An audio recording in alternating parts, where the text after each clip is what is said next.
Бәріне сәлем достар. Бүгін біз көру нерві, нервус оптикус немесе екінші жұп ми нервтерін талқылайтын боламыз.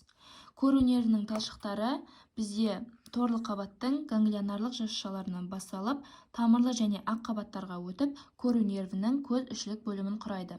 Ары қарай корпус адипосум орбитали арқылы өтіп, көру өзегіне қарай бағытталады. Көз ұясынан бас қуысына кіру үшін ол бізде каналис оптикус арқылы өтеді.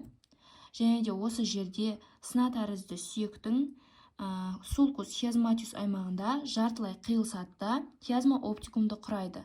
Жартылай қиылысу дегеніміз латеральды бөліктегі нерв талшықтары өз жолымен кетеді, ал медиальды бөліктегі талшықтар осы бөлімде хиазма оптикумды құрайды, яғни жартылай қиылысады.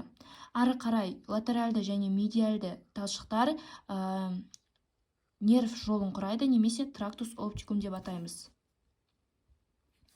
Әрбір көру жолы екі жақтан ми аяқшаларының латеральды бөлімін орап өтеді де, көрудің қыртысты орталығы латеральды иінге келеді, немесе оны корпус геникулатум латерали және де көз төмпесінің пульвинар талямиде, сонымен қатар бізде ортаңғы мидың, мұнда орналасқан ортаңғы мидың жоғарғы төмпешіктерінде орналасқан ядроларында аяқталады.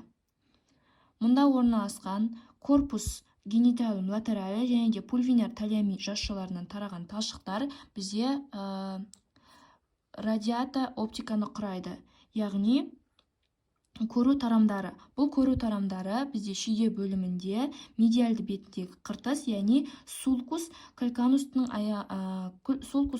аймағында аяқталатын болады. Және де біздегі мұнда орналасқан ортаңғы мидың жоғарғы төмпешіктерінде орналасқан тарамдары болатын болса, ол бізде үшінші нервус окуломотористің құрамында қосылады.